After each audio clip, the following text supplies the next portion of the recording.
बिस्मिल्लाहिर्रहमानिर्रहीम एंड अस्सलाम वालेकुम डियर स्टूडेंट, मैं हूं मोहम्मद अरशद और आज के लेक्चर में हम डिस्कस करने जा रहे हैं horizontal and vertical circular path में यूज होने वाले पैरामीटर जिसका नेम है टेंशन, वेलोसिटी एंड हाइट। जैसा कि स्टूडेंट आपको अच्छी तरह से पता है कि अगर हम अपने रूम में छत वाले पंखे की एग्जांपल लें जो कि रोटेट करता है हॉरिजॉन्टल सर्कल में, उस छत वाला जो पंखा है उसके अंदर तमाम पार्टिकल्स की मोशन हॉरिजॉन्टल सर्कुलर मोशन होती है। अगर उसी कमरे के अंदर अगर हम एक पेडेस्टल फैन यूज करते हैं, पेडेस्टल फैन के जो तमाम के तमाम पार्टिकल्स होते हैं वो इस पाथ के ऊपर रोटेट कर रहे होते हैं, तो उनकी मोशन को हम कहते हैं कि this is the vertical circular motion. तो आज के लेक्चर में हम हॉरिजॉन्टल और वर्टिकल सर्कुलर मोशन में यूज होने वाले पैरामीटर को हम डिस्कस करेंगे कि जिसमें नंबर 1 पर मैंने आपको बताया हाइट है पार्टिकल की, नंबर 2 के ऊपर टेंशन इन दी स्ट्रिंग है। अगर कोई पार्टिकल स्ट्रिंग के साथ रोटेट कर रहे हैं तो उसकी टेंशन को हमने डिस्कस करना है, और उसके बाद हमने उस पार्टिकल की वेलोसिटी देखनी है कि हॉरिजॉन्टल सर्कल में और वर्टिकल सर्कल में किन किन पॉइंट के ऊपर कांस्टेंट होती है और किन किन पॉइंट के ऊपर वेरिएबल होती है। चलें जी, हम स्टार्ट करते हैं। सबसे पहले इन तमाम पैरामीटर की discussion in the circular horizontal path. तो नंबर 1 के ऊपर स्टूडेंट मैंने आपको ये बताया कि अगर कोई पार्टिकल सर्कुलर पाथ में मूव कर रहा है, जिस इज दी एक्सिलर रोटेशन, और ये है उस पार्टिकल का रेडियस। अगर ये वाला particle anti clockwise horizontal circular path में रोटेट कर रहा है तो उसके लिए सेंट्रीपिटल फोर्स का फार्मूला mv²/r है। नेक्स्ट नंबर पर जब पार्टिकल, अगर हम कोई लेवल यहां पर कंसीडर करते हैं, let's suppose this is the level of earth, और इस अर्थ के लेवल से इस पार्टिकल की जो हाइट है, ये हाइट है क्योंकि हॉरिजॉन्टल सर्कल में मूव कर रहा होता है, तो इसकी हाइट स्टूडेंट हर पॉइंट के ऊपर सेम रहती है, इसकी हाइट चेंज नहीं होती। नंबर 2 के ऊपर अब इसमें हम टेंशन की बात करते हैं। टेंशन की जो वैल्यू है, क्योंकि अगर उसकी स्पीड यूनिफॉर्म है तो ईच एंड एवरी पॉइंट के ऊपर उस स्ट्रिंग के अंदर जो टेंशन है वो भी सेम रहती है। इसके लिए ज़रूरी है ये तमाम के तमाम हम पैरामीटर डिस्कस कर रहे हैं जब उनकी स्पीड जो है वो यूनिफॉर्म हो। मीनिंग ये है कि उसकी स्पीड ना इंक्रीज करे ना डिक्रीज करे। नेक्स्ट नंबर पर हम उसकी वेलोसिटी की बात करते हैं। वेलोसिटी की वैल्यू किस जगह पर ज़्यादा होती है, किस जगह पर कम होती है। तो यहाँ पर स्टूडेंट हम वेलोसिटी का मीनिंग ये है कि हम वेलोसिटी की मैग्नीट्यूड की बात कर रहे हैं, और इस वेलोसिटी की मैग्नीट्यूड भी हर पॉइंट के ऊपर सेम रहेगी। ये क्लियर हुआ कि अगर किसी पार्टिकल को आप हॉरिजॉन्टल पाथ में मूव करवाते हैं with the help of string, तो उस पार्टिकल का लेवल क्योंकि हाइट से सेम रहता है, इसलिए नंबर 1 के ऊपर उसकी हाइट सेम रहेगी। नंबर 2 के ऊपर क्योंकि उसकी स्पीड कांस्टेंट है, उसके अंदर टेंशन सेम रहेगी, और नंबर 3 के ऊपर उस वेलोसिटी की मैग्नीट्यूड भी उसके अंदर सेम रहेगी, क्योंकि बॉडी कोई हाइट गेन नहीं कर रहा ना ही लूज कर रहा है, क्योंकि ये ऑब्वियस है कि बॉडी ऊपर से नीचे आता है तो उसकी वेलोसिटी इंक्रीज करती है, कोई बॉडी नीचे से ऊपर जाता है तो उसकी वेलोसिटी डिक्रीज करती है। क्योंकि उसका लेवल सेम है इसलिए उसकी वेलोसिटी की मैग्नीट्यूड उस पार्टिकल की हॉरिजॉन्टल सर्कल में कांस्टेंट रहेगी।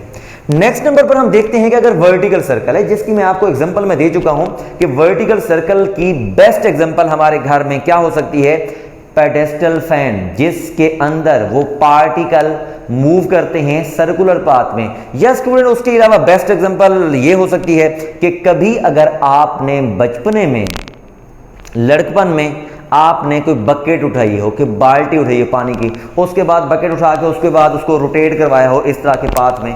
जब हम उसको रोटेट करवाते हैं, कभी आप इसको करके देखिएगा घर में, तो उसमें आप फील करेंगे कि जब बकेट टॉप पॉइंट के ऊपर होगी तो टेंशन हमारे बाजू में और होगी, जब बॉटम से गुजरेगी तो उस वक्त हमारे बाजू में टेंशन और होगी। ये तमाम पैरामीटर अब हम इसमें डिस्कस करते हैं। This is the vertical path. इस वर्टिकल पाथ में जब कोई पार्टिकल रोटेट करता है, जब वो इस इंस्टेंट पर होगा इस पॉइंट पर हम चेक करेंगे।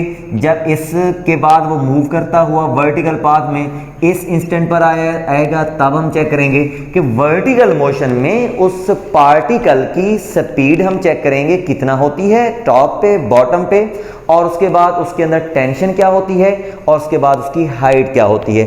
सबसे पहले नंबर पर हम हाइट की बात करते हैं। हाइट स्टूडेंट ऑब्वियसली अगर हम यहां पर कोई लेवल कंसीडर कर लेते हैं, this is the surface of earth, तो इस पॉइंट पर उसकी हाइट कम होगी, और इस पॉइंट पर जैसे जैसे आप ऊपर की तरफ जाएगा इस पॉइंट के ऊपर उसकी हाइट ज्यादा होगी। तो इसके सामने मैं अभी लिख रहा हूं this will be a change.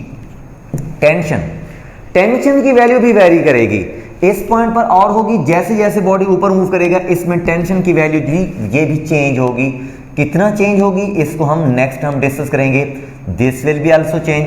Velocity की मैग्नीट्यूड, जैसा कि हम आम लाइफ के अंदर देखते हैं कि बॉडी ऊपर से नीचे आता है तो उसकी वेलोसिटी इंक्रीज करती है, ऊपर से नीचे आएगा तो वेलोसिटी इंक्रीज करेगी, जब बॉटम से ऊपर की तरफ जाएगा तो उसकी वेलोसिटी डिक्रीज करेगी। तो this will be also change. अब हम स्टेप बाय स्टेप अब हम बात करेंगे कि टॉप के ऊपर और बॉटम के ऊपर। तो टॉप के ऊपर स्टूडेंट हम बात करते हैं कि जिस वक्त ये वाला पार्टिकल टॉप पे होगा तो इसमें सेंट्रीफ्यूगल फोर्स की जो डायरेक्शन है वो आउटवर्ड होगी, that will be mv square over r। Downward that is the weight mg, और उसके बाद नेक्स्ट नंबर पर जो टेंशन है this will be also toward the centre, that is equal to t। अब हम स्टूडेंट इनको अगर हम कंपैरिजन करते हैं तो this will B a t plus mg, क्योंकि डाउनवर्ड है, ये भी डाउनवर्ड, ये भी डाउनवर्ड, इज इक्वल टू इसके अपोजिट डायरेक्शन में mv स्क्वायर ओवर r। अब उसके बाद अगर हम यहां पर इसको ये लिखते हैं tension is equal to mv square over r और नेगेटिव m और ये g। अगर हम स्टूडेंट इसी टेंशन को हम कंपैरिजन करते हैं टॉप के बाद बॉटम के ऊपर, अगर बॉटम के ऊपर हम कंपैरिजन करते हैं this will B tension toward the centre. Downward हमेशा वेट होता है and downward that is mv square over r। अगर हम इसकी इक्वेशन को यहां पर कंपैरिजन करते हैं, इसमें upward this is the tension, this is equal to downward mv square over r and plus mg।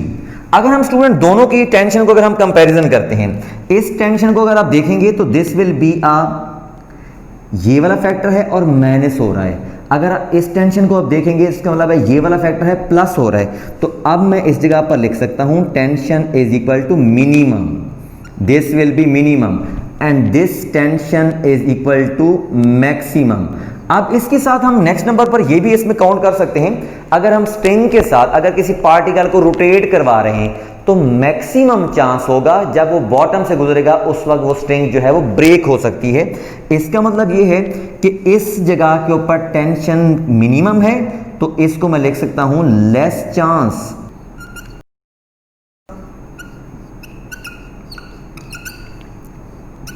To break string. अब इसी तरह इसको अगर हम कंपैरिजन करते हैं बॉटम के ऊपर, क्योंकि टेंशन की वैल्यू मैक्सिमम है तो इस जगह पर होगा मोर चांस टूटने के, रस्सी के टूटने के चांस यहां पर मैक्सिमम होंगे, more chance to break the string. जैसा कि मैंने आपको बताया कि ये वाला एक्सपेरिमेंट आप घर में भी कर सकते हैं।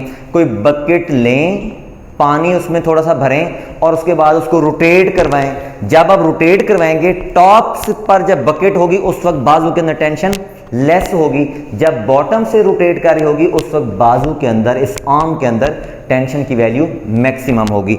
सिंपल वे में अगर हम इसमें स्टूडेंट वेलोसिटी की बात करते हैं, वेलोसिटी यहां पर टॉप के ऊपर मिनिमम